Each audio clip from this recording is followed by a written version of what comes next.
Welcome to Eye on You. After a series of social incidents and epidemic, many aspects of Hong Kong's economic development seems to have hit the pause button, which was abnormal for a well-developed metropolis with the international community as its stage.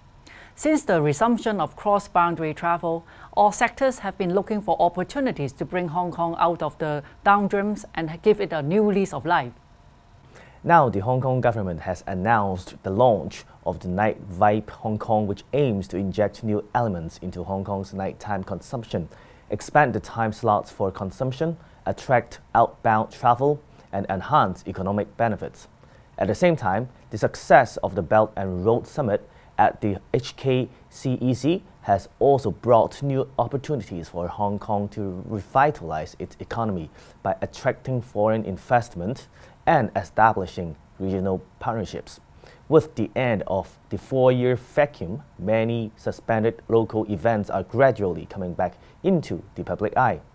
On the road to economic recovery, Hong Kong definitely needs the help of professional organizations.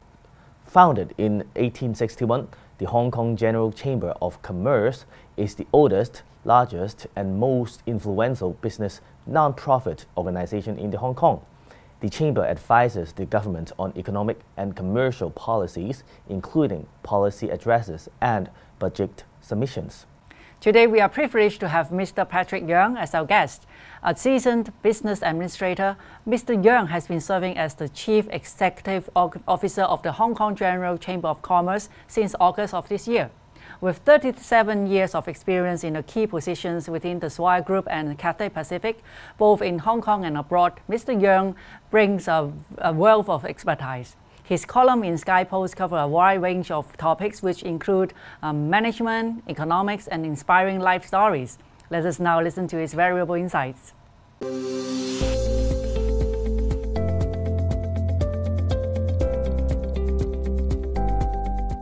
Hello, Mr. Yeung. Thank you for coming to our show today.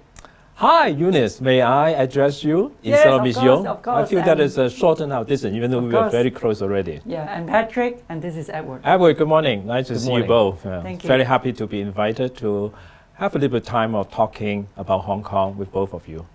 Yeah, so you are the new CEO of the HKGCC. So how is the new task? How is the new position? Well, actually, this is coming up to the third month with the Hong Kong General Chamber of Commerce, which is the oldest established chamber in Hong Kong with 162 years of history. In the last 3 months, all the people that I know and I come across, they normally have 3 questions. One of these 3 questions ask me. First, are you very busy? Second is, are you happy with what you are doing? And the third question is, do you get used to working back full-time again? I actually retired in 2017 and stopped working for full-time for 6 years. So that's why people is concerned about my getting back to a very demanding, very busy job. And my answer to all these questions is very fulfilling. And I learned quite a lot of it. Yeah. Well, the chamber is actually the miniature of the business of Hong Kong. We've got a few thousands of corporate membership, from a big listed company to small SME. So I could boldly say that this is actually the miniature of the Hong Kong economy. And you know that Hong Kong is an economic city, commercial metropolis, and all these really make it so exciting of entering into a new chapter in my working career. Yeah. Can you tell us something about the HKGCC? So what role does HKGCC plays in Hong Kong's economy, and what plans do you have for Hong Kong and HKGCC in the coming few years? Very good, Edward. I just mentioned slightly that GCC is 162 years old. The founding members, the 2 founding members were Standard Chartered Bank and Jardine Matheson Group. And over this 100+ years, the Chambers has always been the voice of business. We always try to, through the Chamber, hopefully will create or make a better business environment for the business operators or commercial operation in Hong Kong. And we have been very much focusing on policy advocacy. We also want to lobby the government for the policies that our businesses think will help not only them but overall Hong Kong. but will also be helping the government to maybe sometime test water before some policies are being introduced to see the reaction from the business and commercial sector. So that has always been our focus of communicating with the businesses through our various committees by sectorial and by geography.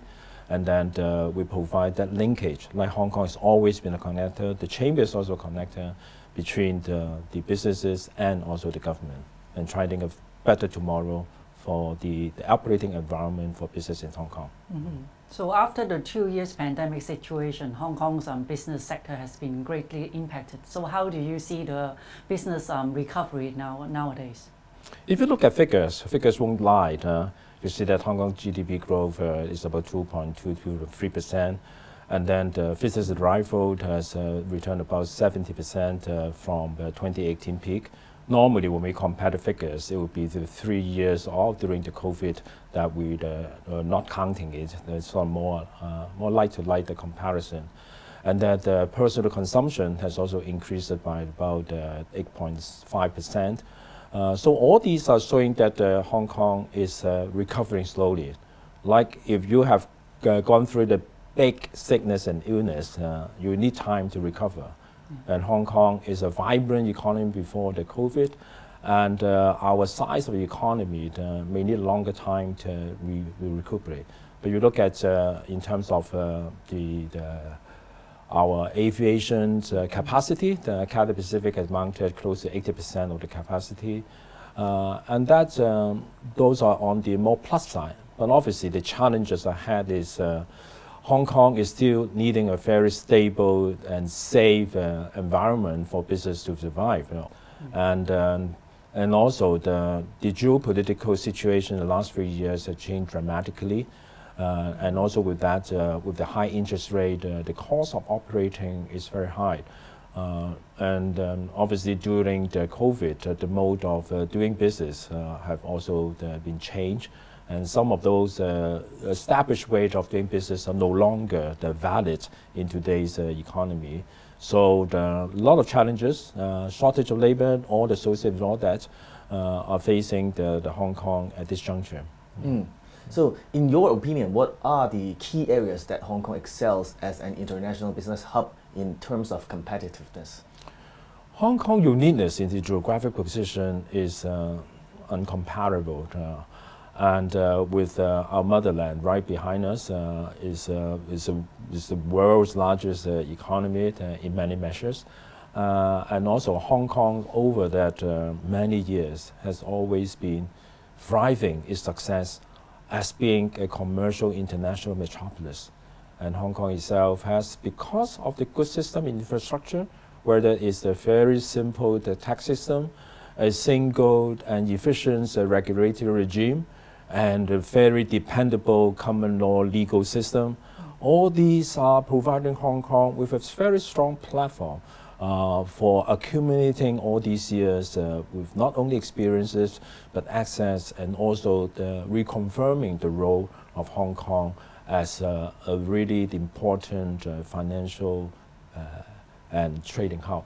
And plus, Hong Kong has been always doing free trade and very open market minded, and the transparency of that. So as a super connector from very traditional days of doing physical trading to now into the new economy, I think Hong Kong has a lot of further development with the right support, the policy from the government, and also the continuum making the use of the strength of Hong Kong that has accumulated over the many years.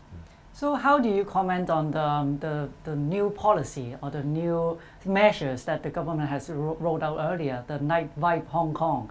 One thing that I believe the government, which many people agree, have done very good is the quick reaction to what the society and what people are earning for. Yeah.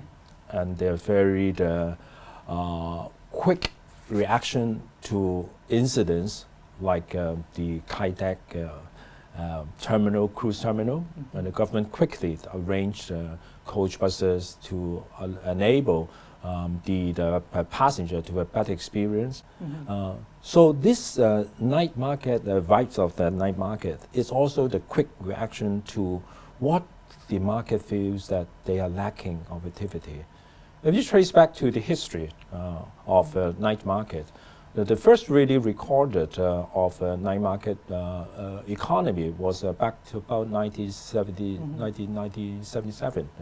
It's the Roman summer extravaganza organized by the government.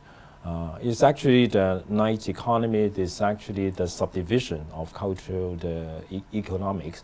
And then during that time, the Roman government, what they have done is they have blended in culture, theatrical, and then the dining, and then the sports elements into a 4 pillars thematic night market operation, and the government providing transport of shuttling the tourists and the local residents to all these 4 different locations. So night market normally means you start from 5 o'clock with drinking, karaoke, dancing, drama, anything you can think of. So it's not actually contradictory to, it's actually, I would say rather, it's not the extension of the day economy.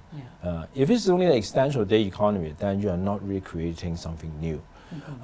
Night market economy has to be part of the overall economy of Hong Kong, because 24 hours around the clock, it could be any hours with this in this world, internet of your things, anything could turn into possible economic development. And in particular, during this COVID time, people behavior and their living pattern had also been changed. That had also been observed by many of all, almost across different age groups and segments. So if one is going to think of long term rather than a sort of knee-jerk start of the Hong Kong economy, which I don't agree, I think it should be part of the overall economic planning, how to make it vibrant, how to make it sustainable. Hong Kong has so many unique, the East and West, historical, cultural elements that could blend in and build many really local tourism attractions, like the Mid-Autumn Festival, Tai Hang Fire Dragon is a very good example. That could actually be very interesting to tourists from the West. Even for our locals, I doubt it many of our young generation know much of this history. Why would we have the Tai Hang, the Fire Dragon in the first place? Why we need to climb to get a bum? I can easily get a McDonald's. I think we're talking about telling good stories. And these are good stories that can blend into making the tourism more attractive, more colorful, and attract more people to come to Hong Kong. So to make it short, the short answer to you, yes, night market economies is definitely a plus. But it will not be just a knee-jerk that need the longer-term planning, and good to sort of blend in the local attractions elements, and also understanding the requirements of people that have changed their living behavior after COVID. Blending in online and offline, and not just talking about the night economy. Mentioning about young generation, let's talk about technology, as we are now in the digital era. So how can Hong Kong maintain its competitiveness by promoting technology or innovation advancements? Hong Kong has always been applying innovation and creativity in the many decades that have seen the change from manufacturing, from financial, now into the new economy of applying technology. And accumulating all that experiences with the growth of technology and the focus by the government. If you look at the policy address we just published recently, you could see that the government have put up a lot of emphasis, not only emphasis, but actually the real dollar and cents. In particular, looking at the already as well established science park and cyberport, and the two Inno centers focusing on the AI and medical technology. With the third one coming up, another the Inno cluster, we're focusing on advanced technology, the advanced manufacturing technology. You could see that the government is very much focusing on providing the overall schematic things, and on top of that, the real action plan of providing support, mentorship, and incubation arrangements to help startups to have a much firmer and stronger platform to look into all the startups, in particular into research and in development. So with all these development, I think technology-wise, Hong Kong can think into riding on it in a few areas. Number one is riding a technology, looking into biotech and medical. Our Chinese university and other universities have in Hong Kong here have successfully in those areas and nanotechnology-wise created a lot of good products. And how we're going to further enhance with this one, I think that has a good directions for Hong Kong to move into this innovation technology sector. And secondly is the internationalization of renminbi aligned with the green financing and technology and all that. We'll be talking about how successful Hong Kong as a financial center. We accumulated a lot of all these really the important resources experience. And that will be very useful in developing and helping our motherland to make use of renminbi with Hong Kong as the most important offshore renminbi international center, to do a lot of future investment that will not only be benefiting Hong Kong internationalization, but also be helping our motherland in making renminbi more internationalized. Yeah. I attended the Belt and Road Hong Kong one in since September. Yeah. And then over lunch, there was a young entrepreneur from Dubai who sit next to me. So I asked this young entrepreneur, I said, is it your first time to Hong Kong? No, he said, this is my second time. So I said, when did you first come to Hong Kong? He said, 3 months ago. Oh. I said, wow, you come back very fast. And he said, yes, I like Hong Kong. I like Hong Kong because I think the Hong Kong finance can help, the green financing can help the energy, the business. And I'm thinking of stepping up an office in Hong Kong. I think that's good. But can you tell me, Hong Kong is part of China. What's the difference between Hong Kong and China? So I think out there, there are still a lot of people don't understand Hong Kong and China relationship, and don't understand with under one country system, Hong Kong has a lot of all these platforms that will help entrepreneurs establish a business with a professional services rated of international, the high standard to help them. And there is a road for all of us, obviously for the legislators and for outside in chambers and everyone in Hong Kong, to really not just tell the good story of Hong Kong, but let people know what's Hong Kong uniqueness in our motherland, as part of the motherland. Hong Kong is just so unique, not only geographical, but from historical, cultural perspective. No city in the world can compare to Hong Kong, which is the best of East and West. And on that, I think on the cultural aspects will be more important in future with this stronghold that we have right now. Because business is not just talking about making money. It's about lifting up the spiritual and also enhancing the quality of the people living in the city or the region or the country. So with the growth of business, that will bring in others, the soft power elements that I think Hong Kong will be able to excel in that way. In particular, under one of the ex-centers under the 14th five-year plan is that Hong Kong will be the international hub for East and West arts and culture. So with that, I think that will be the really great potential. I'll just quote you one example of this best in East and West. I attended the German National Day celebration recently, and they held it at this very magnificent M+. And then the performance that they put up is a line dance. So people say, oh, line dance is so cliched and old-fashioned. But what they have done is they use bamboo to mount it, the lion's head, just the head. You can see the bamboo with the knots tying up very nicely. And then the 8 young people dressed in traditional white and black kung fu suit, like the Wang Fei Hong style. And then they dance with modern dance, blended in martial arts. But the amazing thing is the background music is actually Vivaldi's Four Seasons. Oh, Vivaldi. Vivaldi. Back to the 17th century. They have a lovely remix music. or what? They played the original Vivaldi. Or after they one. played from the MMO, but it's a Vivaldi music. Wow. So no one can imagine a 17th century piece of Vivaldi, Four Seasons, blended in so nicely with our traditional line dance, and then blended in our very powerful martial arts and modern dance. And at M+, for what more else you can say about the best of East and West, and also innovation and creativity. So I think Hong Kong is the right place to do more of this kind.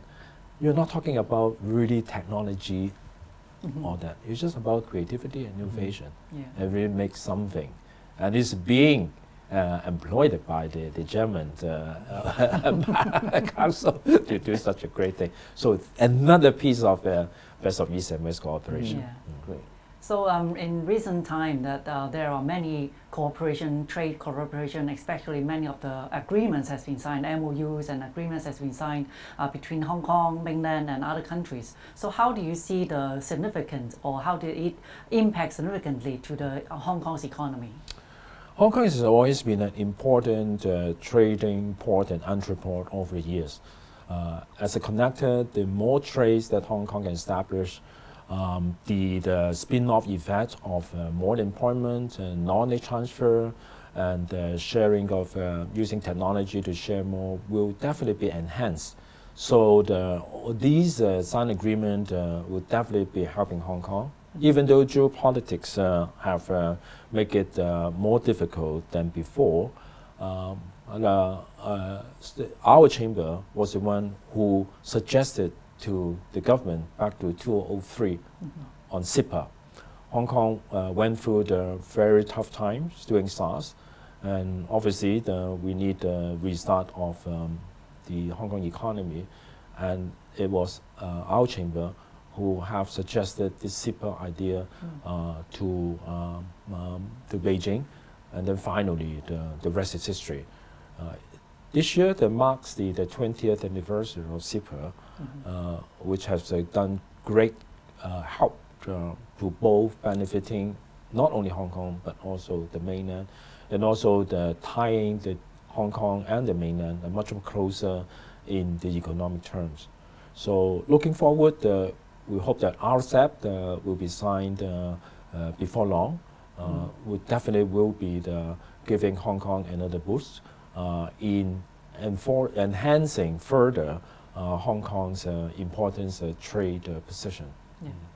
Lastly, how do you think about Hong Kong losing the top spot in the index of economic freedom? This reminds me of the mother who was so sad about the son who always get #1 in the class. Got #2. You are a mother. You probably are not sure whether you're a tiger mom or not. But like most parents, they want the children to do well. But another parent told this sad-looking mother, well, let him tumble earlier and learn about #1 is not forever. Most important is he knows that areas that he still need to work on. There are many indexes in the world, and I think you're referring to the Fraser Index of Economic Freedom, which measures the economic freedom, okay, specifically. And I think it covered the period in between the second half of 2021 and first half of 2022. That was the time during the real COVID, and different cities, regions, countries have different counter-COVID measurements. would that have impacted because of the different measurements? The index? Question mark. I don't have the answer. But you look at the composition of the measurement, at least Hong Kong is still #1 in international trade from this index. But again, I want to stress that there are more than just one indexes. And indexes do change, and the measurement, the weight of how it's been measured may also change. The dynamics of it will change because of the world is changing. So yes, losing the top spot which ones hold for a long time, I don't think people will feel good. But more importantly is whether this really reflects what Hong Kong's situation is. If Hong Kong is still very vibrant in terms of the business platform, our rule of law, our tax easy system, very simple, and our simple and efficient regulated framework, all these are still in place, and Hong Kong is a very safe place to do business. And more importantly, the Hong Kong, under the common law, as an important international arbitration center. Over 3,000 cases of arbitration been successfully been handled by Hong Kong. And this is a good indicator of if any time, unfortunately, that needs to be arbitrated. You know this is a place where doing business here, you got good protections.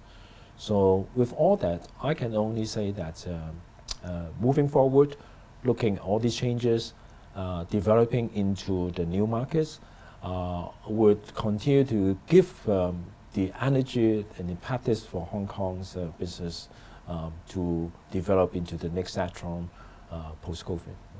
So thank you very much, Mr. Yeung. We hope to see you soon and hope to learn more from you on your great insights. Thank you for the opportunity to share some of the interesting stories of Hong Kong. Thank you. Thank you, Edward. Thank you. You. Thank you.